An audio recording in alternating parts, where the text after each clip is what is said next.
1 c4, the English opening. Dubov is slightly surprised, goes knight f6.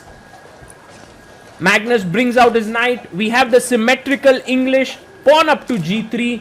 e6 played. Now knight comes out and Dubov plays in the center. Dubov is known for his Tarrasch defense. In fact, many have started calling it Dubov's Tarrasch. It involves taking this pawn, getting the bishop out. And Magnus is well prepared because he knows that Dubov has played this before. He castles, Dubov pushes his pawn, knight comes out, black castles. Look at the speed with which Dubov is playing. He has 3 minutes 11 seconds. He started with 3 minutes, plays rook e8.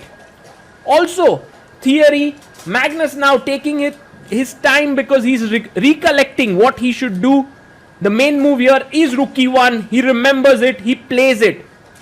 And now the best move is to play h6. This pawn in the center is weak. It may fall, but black is banking on piece activity. So pushing away the bishop, asking it a question is a good idea. You can see Daniil Dubov taking his time. He's not thinking.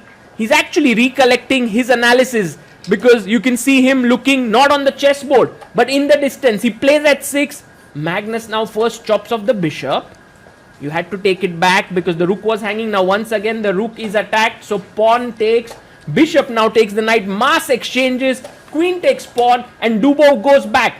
If you take here, the rook takes, the rook is active here, the bishop is coming out, it is compensation. So once again Magnus plays the best move and queen c3, Dubov pushes his pawn, rook comes in and attacks the queen. Now the queen has to move away, but again Dubov taking a bit of his time, plays queen e7, excellent chess. This pawn is hanging, so the knight comes back and defends, and look at that move. Daniil Dubov with just 15 seconds taken is pushing his pawn here, wants to open it up. The bishop will come on the long diagonal. This is actually looking quite great compensation for black. Black has 5 pawns against white's 6 pawns. Also time wise, Magnus is 30 seconds down on time. Magnus plays his pawn up to a3, saying to Dubov that I'm a pawn up. Dubov says, I don't care, I'm coming at your king. Now Magnus under big pressure because imagine that if this pawn takes, the h file opens up, then the queen could enter here and that is problem. Also the rook can swing over this side. This is just tremendous. But Magnus has to keep his calm. He has to figure out what are the ways in which he can activate his pieces. His extra pawn is not making itself felt right now. Now the knight comes out to d3. A normal move here is to put the bishop on this long diagonal. That seems very logical, but Dubov comes rook a4 with a rook lift and Magnus drinks water here. Look at him. He has 1 minute less, but I think he's calming himself down. He's saying to himself, there is pressure, but let's be cool. Let's not overreact.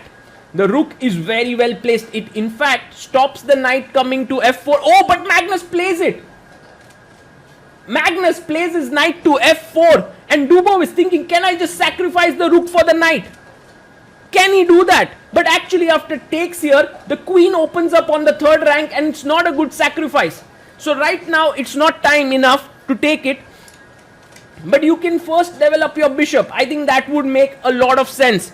Dubov now starting to take time, which is very logical. He puts his bishop on the long diagonal. Magnus must be careful. A move which is not played with great thought can lead him into trouble. A very good move now is rook d3 because with this move the rook comes to the third rank. It can also switch here and also at some point can come to e3 to exchange off a few pieces. So it's a tough move to make, but Magnus has to find it. He has 1 minute on the clock. He needs to speed up a bit. 50 seconds left for him. And that too under pressure. Can Magnus Carlsen actually find the best move? He's thinking and he plays it. You can bank on Magnus to find the best moves in the position. And now look at this. You can take and perhaps sack here. Because now look, if you take, then I come in with my queen, threatening a mate in one. Now you must block with the rook. If you block with the pawn, then I can take the pawn here. So rook comes here. And now you bring your other rook into the attack. So Daniil Dubov is actually calculating these lines. And here's a very nice variation. Because if you play something like queen d3, then rook comes here. You take take, you can't move the rook because it's a mate. So all of these variations being calculated by Daniel Dubow, and actually it starts with taking here and then taking on f4, ripping apart the white king's position.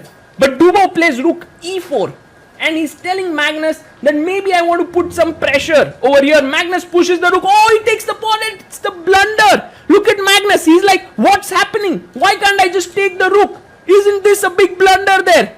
Magnus just making sure that he's not blundering something. He takes, pawn takes. Now if you move your king here, queen e4 is actually lost position. So he takes the pawn check. And now Dubow, I think, missed this knight retreat. You can see him stopping in his tracks because he thought he could win the knight. But after knight h3, Magnus is a complete rook up. A position where Dubow had such great chances has suddenly ended up in a completely lost position for him. He has blundered big time, an entire rook, and Magnus not going to let this go. There was a mate threat over there on g7, so the pawn comes up. And now Magnus can simply move his queen here, a check, and that's what he does. He gives a check, king comes up, and he can move in. He can move in here to threaten a mate in one. Dubow knows that the writing is on the wall. The queen comes in. Magnus still has 10 seconds left. The only problem could be time, but I think it's enough for Magnus to convert this, because it's a double attack. You're threatening a mate here and you're also attacking the bishop.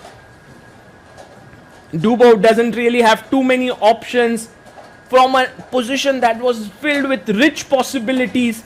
Dubow just blundered, and Magnus takes another piece, and resignation with a smile.